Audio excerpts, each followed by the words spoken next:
joining us, Ruby and Stan Ross, and this is Jackie's family, her parents joining us tonight, taking your calls live from Missouri. To both of you, thank you for being with us. I know that you are overwhelmed.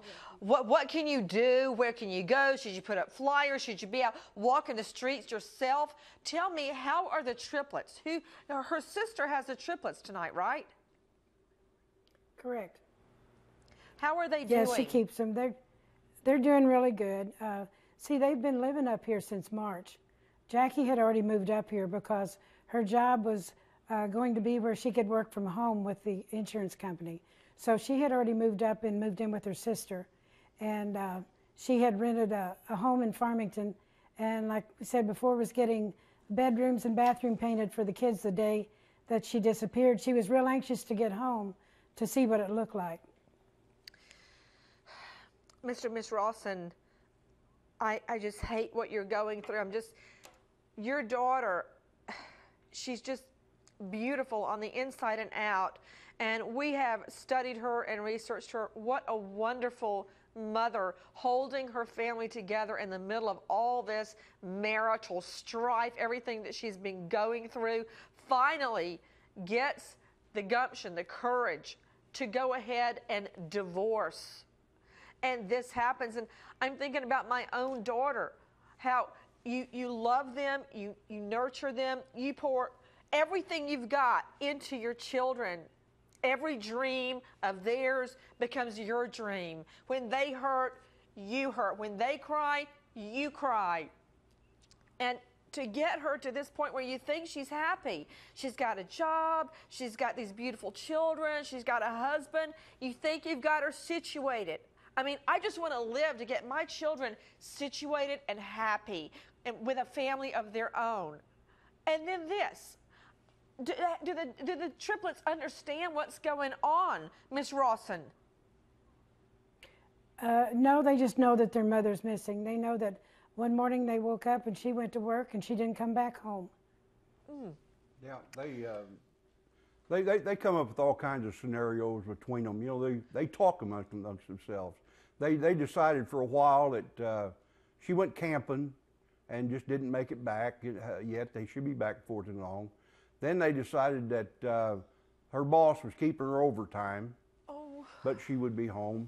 Yeah. Then they did say one time that their mom must have decided she didn't like her family, and she was going to go find her a better family. Oh. And the one that really gets you is they decided that their mom's in heaven, and you know, that eats you up.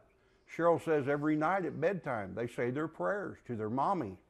They want her back. And funny, they seldom ever mention their dad. We make an effort not to say anything derogatory about him, but they don't even ask about him. I don't understand that. I don't know if this is right or wrong. I'm sure the shrink will get all crazy about this, but I don't even say D-I-E. I don't even say that around my twins. They're almost 4. They don't have any concept of death or tragedy, nothing. We don't even say the word G-U-N in the house at all. Nothing like that, because I don't think they're ready to hear that kind of thing, if I can help it.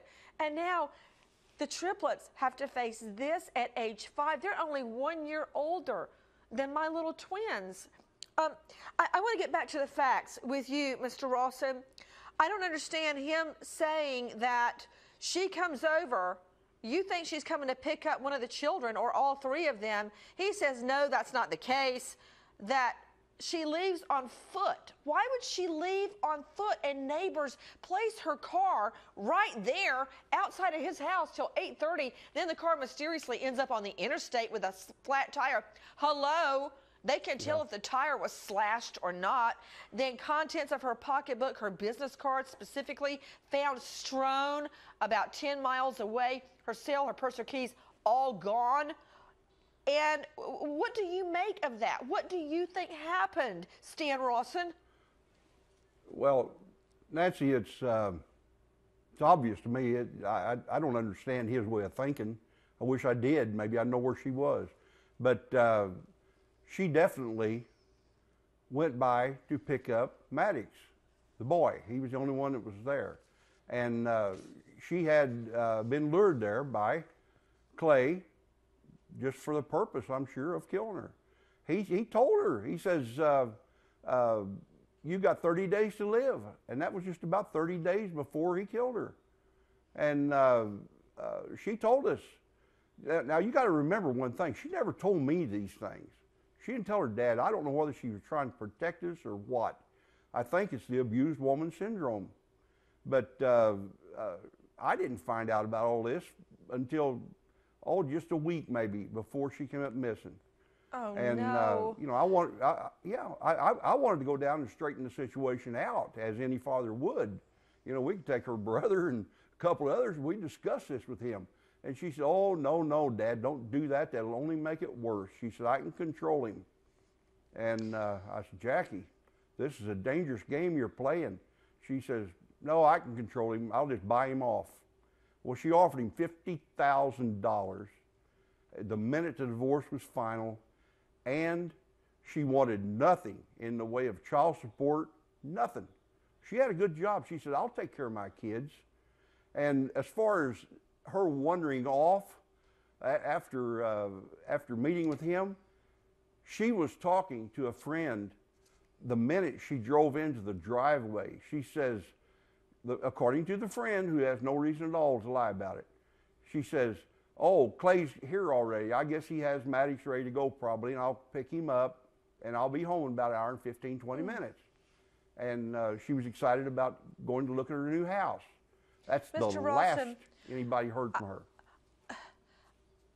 Listen, I'm a crime victim. I don't want to put it to you this way, but there's no other way to say it. Do you think Jackie is dead? I know she's dead. There's no doubt in my mind. None whatsoever. I think she was dead 2 or 3 minutes after she walked in that house. And it Mr. kills me that I Rawson, can say it now without crying.